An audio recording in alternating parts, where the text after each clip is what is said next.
病人伫病床顶无受控制，佫失神，医护人员赶紧帮忙安抚。尤其伫加护病房，即类情形佫较济，其中佫有人反映看到鬼。即款情形其实拢是医学上讲的急性谵妄。68岁的李先生因为呼吸喘合并有败血症的症状，收进来我们奇美医院的内科加护病房。后续呢，他就陷入了一个急性谵妄的状况。会客的时候就跟女儿们说：“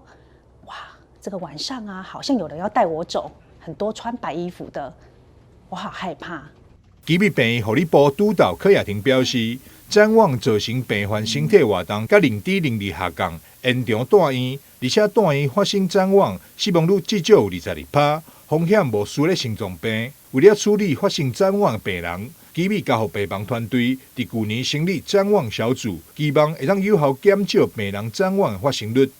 当病人因为疾病严重度高而送入加护病房的时候，若精神状况有改变，护理师会运用这样的一个 MORE-H5F 的照护策略进行评估，以及给予导入的介入措施，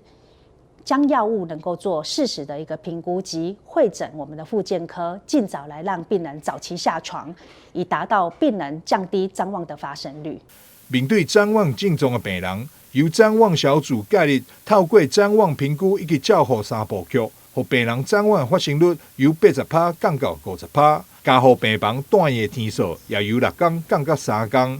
记者张世维采访报道。